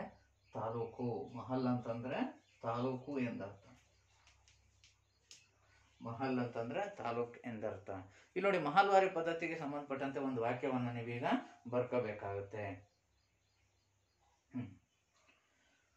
ಮಹಲ್ದಾರರಿಂದ ಸಾಮೂಹಿಕ ಒಪ್ಪಂದವನ್ನ ಮಾಡಿಕೊಂಡು ಬ್ರಿಟಿಷರು ಭೂ ಕಂದಾಯವನ್ನು ವಸೂಲಿ ಮಾಡುತ್ತಿದ್ದರು. ಮಹಲ್ದಾರರಿಂದ ಸಾಮೂಹಿಕ ಒಪ್ಪಂದವನ್ನು ಮಾಡಿಕೊಂಡು ಬ್ರಿಟಿಷರು ಭೂ ಕಂದಾಯವನ್ನು ವಸೂಲಿ ಮಾಡುತ್ತಿದ್ದರು.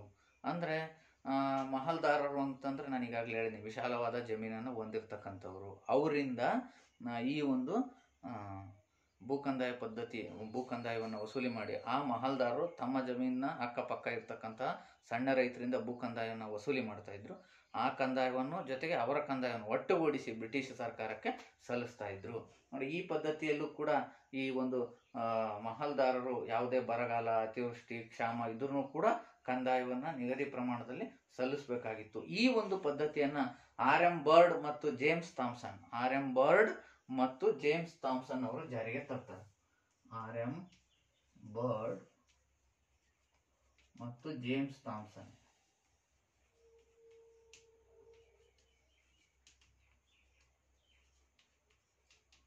ಯಾವ ಪದ್ಧತಿನ? ಮಹಲ್ವಾರಿ ಪದ್ಧತಿಯನ್ನ ಎಲ್ಲೆಲ್ಲಿ ಜಾರಿಗೆ ತಂದ್ರು? ಹಾಗಾದ್ರೆ ಭಾರತದಲ್ಲಿ ನೋಡಿ ವಿದ್ಯಾರ್ಥಿಗಳು, ಈ ಗಮನಿಸ್ತಾ ಇದ್ದೀರಿ ನಕಾಶೆಯಲ್ಲಿ, ಈ ಉತ್ತರ ಪ್ರದೇಶ ಮತ್ತು ಮಧ್ಯಪ್ರದೇಶಗಳಲ್ಲಿ ಈ ಪದ್ಧತಿಯನ್ನ ಹೆಚ್ಚಾಗಿ ಜಾರಿಗೆ ತರ್ತಾರೆ. ಉತ್ತರ ಪ್ರದೇಶ, ಮಧ್ಯಪ್ರದೇಶ, ಹಾಗೆ ಇದು ಬಾರಾಮಹಲ್ ಪ್ರದೇಶ ಅಂತ ಇಲ್ಲಿ ಬರ್ತಾ ಇದೆಯಲ್ಲ, ಇದು ಯಾವ್ದಿದು? ಬಾರಾಮಹಲ್ ಪ್ರದೇಶ. ಈ ಪ್ರದೇಶಗಳನ್ನ ನೀವು ಬರ್ಕೋಬೇಕಾಗುತ್ತೆ. ಸೊ ಮಹಲ್ವಾರಿ ಪದ್ಧತಿಯನ್ನ ಎಲ್ಲೆಲ್ಲಿ ಜಾರಿಗೆ ತಂದ್ರು ಅಂತ ಅಂದ್ಬಿಟ್ಟು. ಸರಿ, ಇನ್ನ ಮುಂದಿನ ಕೊನೆಯ ಪದ್ಧತಿ ಯಾವ್ದಪ್ಪ ಅಂತಂದ್ರೆ ರೈತವಾರಿ ಪದ್ಧತಿ, ಮೂರನೇದು.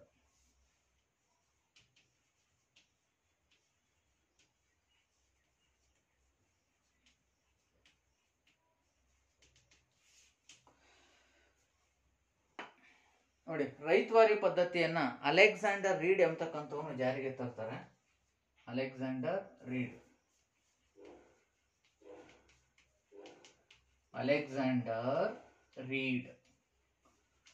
ಎಂಬತಕ್ಕಂಥ ಬ್ರಿಟಿಷ್ ಅಧಿಕಾರಿ ಭಾರತದಲ್ಲಿ ಜಾರಿಗೆ ತರ್ತಾನೆ. ಅದನ್ನ ರೈತವಾರಿ ಪದ್ಧತಿಯನ್ನ. ರೈತವಾರಿ ಪದ್ಧತಿ ಅಂದ್ರೆ ಏನಪ್ಪಾ ಅಂದ್ರೆ ರೈತರೇ ನೇರವಾಗಿ ಸರ್ಕಾರಕ್ಕೆ, ಬ್ರಿಟಿಷ್ ಸರ್ಕಾರಕ್ಕೆ ಕಂದಾಯವನ್ನು ಕಟ್ಟುವುದು, ಬ್ರಿಟಿಷರಿಗೆ ಕಂದಾಯವನ್ನು ನೀಡುವುದು. ಹಾಗಾಗಿ ರೈತವಾರಿ ಪದ್ಧತಿಯಲ್ಲಿ ನೇರ ವ್ಯವಸ್ಥೆ ಇತ್ತು ವಿದ್ಯಾರ್ಥಿಗಳು.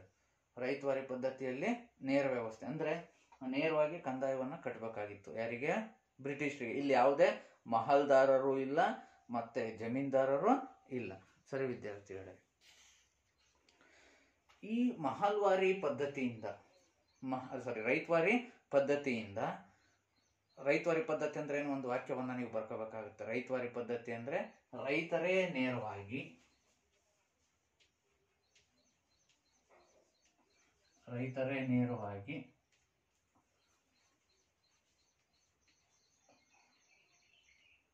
ತಮ್ಮ ಉತ್ಪನ್ನದ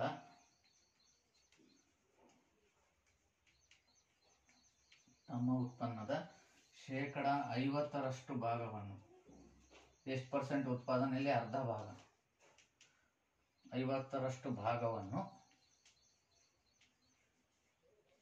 ಭೂಕಂದಾಯವಾಗಿ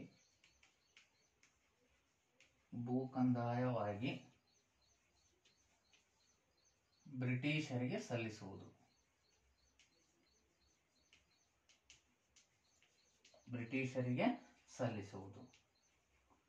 ನೋಡಿ, ನಮ್ಮ ಕರ್ನಾಟಕ ಸಂಬಂಧಪಟ್ಟಂತೆ ಮದ್ರಾಸ್ ಪ್ರಾಂತ್ಯಗಳು ಅವತ್ತೇನು ಬ್ರಿಟಿಷರು ಪ್ರಾಂತ್ಯಗಳಾಗಿ ವಿಂಗಡಿಸಿದರು, ಬ್ರಿಟಿಷ್ ಪ್ರಾಂತ್ಯ ಈ ಭಾಗದಲ್ಲಿ, ಈ ಒಂದು ಮದ್ರಾಸ್ ಪ್ರಾಂತ್ಯದಲ್ಲಿ ಈ ಒಂದು ರೈತವಾರಿ ಪದ್ಧತಿಯನ್ನ ಜಾರಿಗೆ ತಂದಿದ್ರು.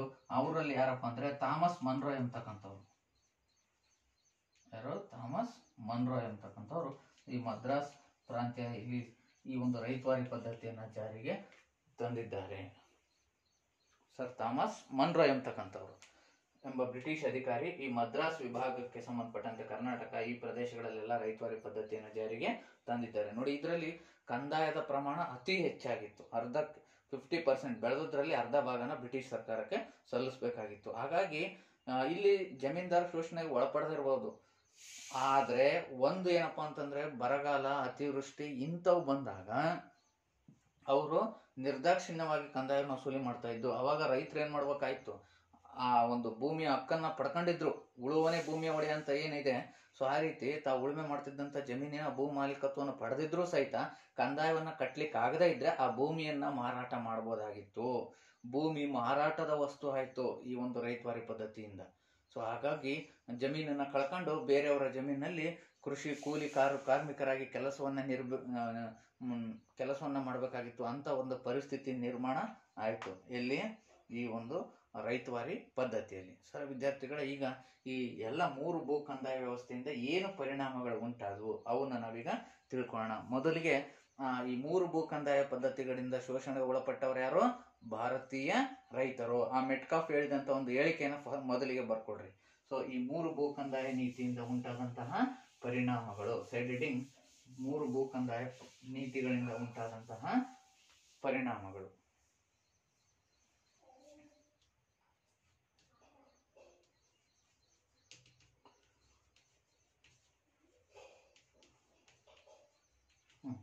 ಮೊದಲನೇ ಪರಿಣಾಮ ಮೆಟ್ಕಾಫ್ ಹೇಳಿಕೆ, ಅಂದ್ರೆ ಭಾರತೀಯ ರೈತರು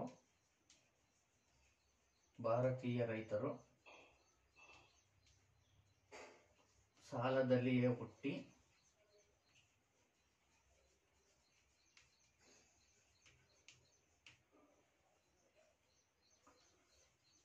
ಸಾಲದಲ್ಲಿಯೇ ಬೆಳೆದು ಸಾಲದಲ್ಲಿ ಸಾಯುವುದು. ಈ ಕೆಲಸ ಆಯ್ತು ಆ ಬ್ರಿಟಿಷರ ಭೂ ಕಂದಾಯ ನೀತಿಯಿಂದ. ಇನ್ನು ಎರಡನೇದಾಗಿ ರೈತರು ಶೋಷಣೆಗೆ ಒಳಪಟ್ಟು ನಿರ್ಗತಿಕರಾದರು, ಭೂಮಿಯನ್ನು ಕಳ್ಕೊಂಡು ಜಮೀನ್ದಾರಿಯಿಂದ. ಸೊ ಸಮಾಜದಲ್ಲಿ ಹೊಸ ಒಂದು ವರ್ಗ ಸೃಷ್ಟಿ ಆಯಿತು, ಶ್ರೀಮಂತ ವರ್ಗ. ಅದು ಯಾವ ವರ್ಗ? ಅದು ಜಮೀನ್ದಾರ ವರ್ಗ. ಜಮೀನ್ದಾರಿ ವರ್ಗ ಸೃಷ್ಟಿ ಆಯಿತು.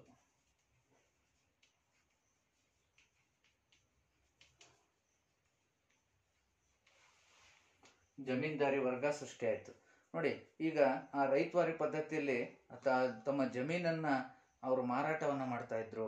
ಯಾರಿಗಪ್ಪ ಅಂತಂದ್ರೆ ಲೇವಾದೇವಿಗಾರರಿಗೆ, ಸಾಲವನ್ನು ನೀಡ್ತಕ್ಕಂಥವರಿಗೆ, ಈ ಒಂದು ಸಾಲಿಗರಿಗೆ ತಮ್ಮ ಜಮೀನನ್ನ ಅಡ ಇಟ್ಬಿಟ್ಟು ಹಣವನ್ನ ತಗೊಂಡು ಅದನ್ನ ಬ್ರಿಟಿಷರಿಗೆ ಭೂ ಕಂದಾಯ ರೂಪದಲ್ಲಿ ಕೊಡ್ತಾ ಇದ್ರು. ಸೊ ಹೀಗೆ ಆ ಲೇವಾದೇವಿಗಾರರು ಹೆಚ್ಚು ಬಲಿಷ್ಠರಾಗಿ ಶ್ರೀಮಂತರಾಗತೊಡಗಿದರು. ಲೇವಾದೇವಿಗಾರರು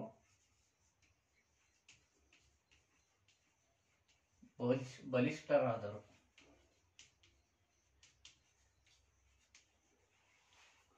ಇನ್ನ ಭೂಮಿ ಮಾರಾಟದ ವಸ್ತು ಆಯ್ತು.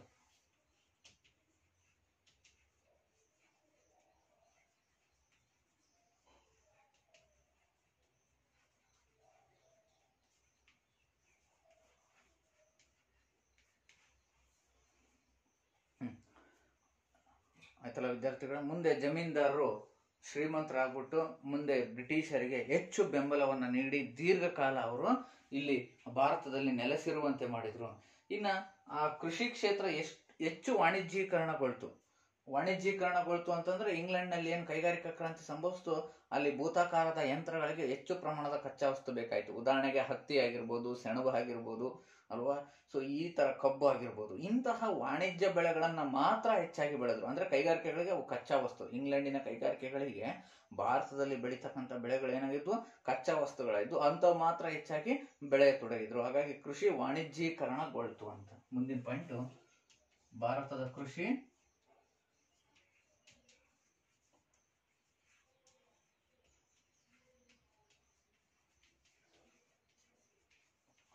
ವಾಣಿಜ್ಯೀಕರಣಗೊಂಡಿತು. ಅಂದ್ರೆ ಇಂಗ್ಲೆಂಡ್ನ ಕೈಗಾರಿಕೆಗಳಿಗೆ ಬೇಕಾದಂತಹ ಕಚ್ಚಾ ವಸ್ತುಗಳನ್ನ ಮಾತ್ರ ಬೆಳೆಯುವಂತಹ ಅಂತ ಬೆಳೆಗಳನ್ನ ಮಾತ್ರ ಬೆಳಿಲಾಯ್ತು ಭಾರತೀಯ ಕೃಷಿಯಲ್ಲಿ, ಭಾರತೀಯ ವ್ಯವಸಾಯದ ಭೂಮಿಯಲ್ಲಿ ಅಂತ ಅಂದ್ಬಿಟ್ಟು. ಸೊ ವಿದ್ಯಾರ್ಥಿಗಳ, ಇಲ್ಲಿವರೆಗೂ ನಾವು ಈ ಒಂದು ಏನು ಭೂ ಕಂದಾಯ ನೀತಿಯ ಪರಿಣಾಮಗಳನ್ನ ತಿಳ್ಕೊಂಡಿದ್ವಿ. ಪರೀಕ್ಷೆಯಲ್ಲಿ ಇದು ಅತಿ ಪ್ರಮುಖವಾದ ಪ್ರಶ್ನೆ ಆಗಿರುತ್ತೆ. ಭಾರತದಲ್ಲಿ ಬ್ರಿಟಿಷ್ ಭೂ ಕಂದಾಯ ನೀತಿಗಳಿಂದ ಉಂಟಾದ ಪರಿಣಾಮಗಳೇನು ಅಂತ ಇಷ್ಟು ಪಾಯಿಂಟ್ಸ್ ಅನ್ನ ನೀವು ಬರಿಬೇಕಾಗುತ್ತೆ ವಿದ್ಯಾರ್ಥಿಗಳೇ. ಮತ್ತೆ ಜಮೀನ್ದಾರಿ ಪದ್ಧತಿಯ ಪರಿಣಾಮಗಳೇನು ಅಂತ ಕೇಳ್ತಾರೆ, ಅವಾಗ ಕೂಡ ನೀವೊಂದು ಈ ಪಾಯಿಂಟ್ಗಳನ್ನೇ ಬರಿಬೇಕಾಗುತ್ತೆ. ಜಮೀನ್ದಾರರು ರೈತರನ್ನು ಶೋಷಣೆ ಗುರಿಪಡಿಸಿದರು ಅಲ್ವಾ, ಜಮೀನ್ದಾರು ಎಂಬತಕ್ಕಂಥ ಹೊಸ ಸಾಮಾಜಿಕ ವರ್ಗ ಸೃಷ್ಟಿ ಆಯಿತು. ಸರಿ, ಇಲ್ಲಿವರೆಗೂ ಒಂದು ಪಾಠವನ್ನು ಕೇಳಿದ್ರಿ. ಈ ಪಾಠದ ಕೊನೆಗೆ ನಾನು ನಿಮಗೆ ಕೆಲವು ಪ್ರಶ್ನೆಗಳನ್ನು ಕೇಳ್ತೀನಿ, ಅವಕ್ಕೆ ಉತ್ತರವನ್ನು ನೀಡಬೇಕಾಗುತ್ತೆ. ವಿದ್ಯಾರ್ಥಿಗಳೇ, ದಿವಾನಿ ಅದಾಲತ್, ಫೌಜದಾರಿ ಅದಾಲತ್ ಎಂಬ ನ್ಯಾಯಾಂಗ ವ್ಯವಸ್ಥೆಯನ್ನು ಜಾರಿಗೆ ತಂದ ಬ್ರಿಟಿಷ್ ಅಧಿಕಾರಿ ಯಾರು? Warren Hastings. ಸರಿ, ಇನ್ನು ಮುಂದಿನ ಪ್ರಶ್ನೆ, ಬ್ರಿಟಿಷರ 3 ಕಂದಾಯ ಪದ್ಧತಿಗಳು ಯಾವುವು? ಬ್ರಿಟಿಷರ 3 ಕಂದಾಯ ಪದ್ಧತಿಗಳು. ಒಂದನೇದು ಜಮೀನ್ದಾರಿ ಪದ್ಧತಿ, ಎರಡನೇದು ಮಹಲ್ವಾರಿ ಪದ್ಧತಿ, ಮೂರನೇದು ರೈತವಾರಿ ಪದ್ಧತಿ. ಸರಿ, ಇನ್ನ ಕಾಯಂ ಜಮೀನ್ದಾರಿ ಪದ್ಧತಿಯನ್ನ ಯಾರು ಜಾರಿಗೆ ತಂದ್ರು ಭಾರತದಲ್ಲಿ? ಯಾರು? Lord corn Wallis. ಮುಂದೆ ಈಗ ಗೃಹಪಾಠದ ಪ್ರಶ್ನೆಗಳನ್ನು ನಾನು ಕೊಡ್ತೀನಿ, ಅವನ್ನ ಮನೆಯಲ್ಲಿ ಉತ್ತರವನ್ನ ಬರೀಬೇಕು ನೀವು. ಮನೆಗೆಲಸದ ಪ್ರಶ್ನೆಗಳು ಯಾವ್ಯಾವ? ಮೊದಲನೇ ಪ್ರಶ್ನೆ ಬರ್ಕೊಡ್ರಿ. ಮೊದಲನೇ ಪ್ರಶ್ನೆ, ಕಾಯಂ ಜಮೀನ್ದಾರಿ ಪದ್ಧತಿ ಎಂದರೇನು? ಕಾಯಂ ಜಮೀನ್ದಾರಿ ಪದ್ಧತಿ ಎಂದರೇನು? ಕಾಯಂ ಜಮೀನ್ದಾರಿ ಪದ್ಧತಿ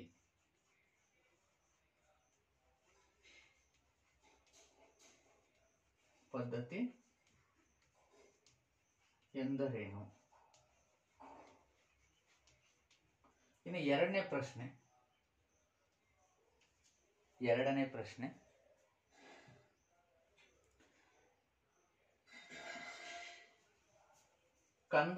ಬ್ರಿಟಿಷ್ ಕಂದಾಯ ಪದ್ಧತಿಗಳಿಂದ ಉಂಟಾದ ಪರಿಣಾಮಗಳೇನು? ಬ್ರಿಟಿಷ್ ಕಂದಾಯ ಪದ್ಧತಿಗಳಿಂದ ಉಂಟಾದ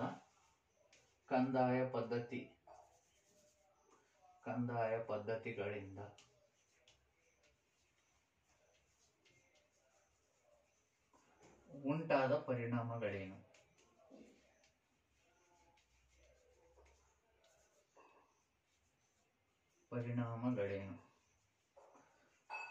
ಸರಿ ವಿದ್ಯಾರ್ಥಿಗಳ, ಇಷ್ಟು ಹೋಮ್ವರ್ಕ್ ನನಗೆ ಬರ್ಕೋಬೇಕು. ಇನ್ನು ಪಾಠದ ಮುಂದಿನ ಭಾಗವನ್ನ ಮುಂದಿನ ಒಂದು ವಿಡಿಯೋದಲ್ಲಿ ನಾನು ನಿಮಗೆ ತಿಳಿಸ್ಕೊಡ್ತೀನಿ. ಅಲ್ಲಿವರೆಗೆ ಈ ಗೃಹಪಾಠದ ಪ್ರಶ್ನೆಗಳನ್ನು ಬರೀರಿ.